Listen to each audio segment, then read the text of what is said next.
Ito ay last lap ng 8-ball money game nila Carlo Biado ng Pilipinas versus Reyes Gomez ng Dominican Republic, kung saan dumayo si Biado at umabot ng 1.2 million pesos ang kanilang pusta. Kilala ang Dominican Republic sa matitinding pustahan pagdating sa larong bilyar.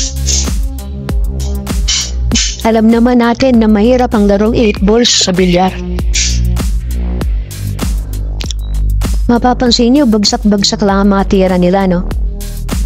Diingatan nila mga tira nila kasi pag na-open yan, ubos agad. Mga tira, ang kababayan natin si Biado pinabalik lang niya yung bola sa gitna, no?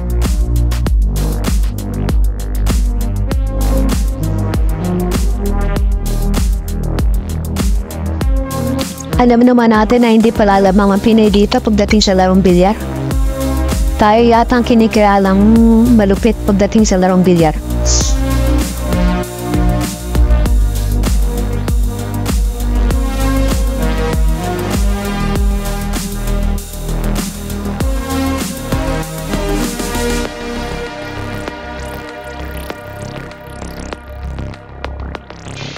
Nahirip na itong si Reyes, no? Kaya medyo binasag na niya yung mga bola.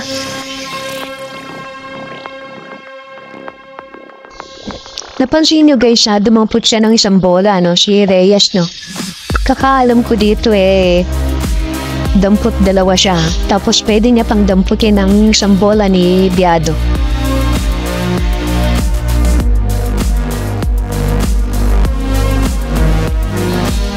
Hindi rin may tatanggi na magaling sa bilyar itong si Reyes. Yung mga Pilipina rin nakalaban to katulad ni Alex Pagulayan.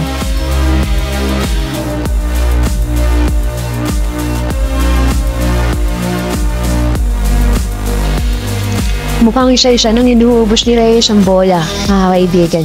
At last ball na itong titirahin niya. Ayun na nga mga kaibigan, at nagwagi na itong si Reyes ng $22,000 or 1.2 million pesos.